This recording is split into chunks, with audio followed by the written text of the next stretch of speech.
Ցավոք ամուսնության համար մայիսը ըստ մեր հայկական ավանդույթների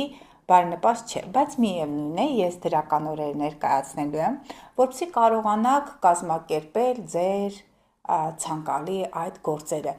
որոնք իհարկե պետք է դրական ընթացքով ընթանան, եթե աստղաբանությունը որպես գործիք եք օգտագործում։ Միշտ ասում, նախորդ անգամ էլ ասեցի, դեպքեր են լինում, որ տիկին գահանե գործարք են արել, դրական մոլորակային դիրքավորներից մեզ խաբել են եւ այլն։ Սիրելի հետևորդներ, դա նրանից է, որ դուք կառավարման, մենեջմենտի եւ նմանատիպ այլ գործիքների հետ աշխատելու համացանցում չունեք համապատասխան հմտություններ։ Աստղաբանությունը օգնում է այն դեպքում, երբ որ ամեն ինչ կազմակերպված է լուրջ է, իսկ այդ օրը գործը կազմակերպելը կամ գործը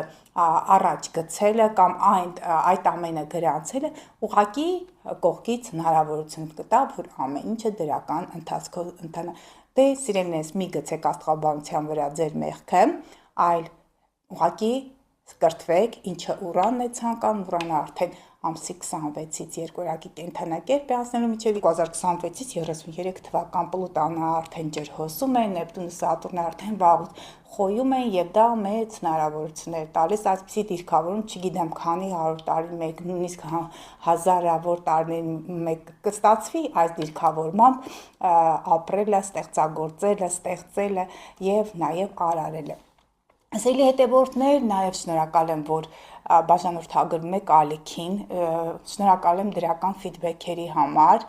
դրանք պարբերաբար համացանցում արդեն Instagram, Facebook, այդ հարթակներում ես տեղադրում եմ, ասեմ, որ 80% դրական ֆիդբեքեր եմ ստանում։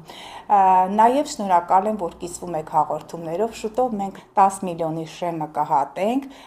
YouTube-յան հարթակում, իսկ սոցկայքերում դրանք արդեն ինձ մոտավորապես 1 տարվա կտրվածքով են տեղի ունենում։ Գնանք առաջ, սիրելի հետևորդներ, սկսենք արդեն մայիսի առաջին օրվանից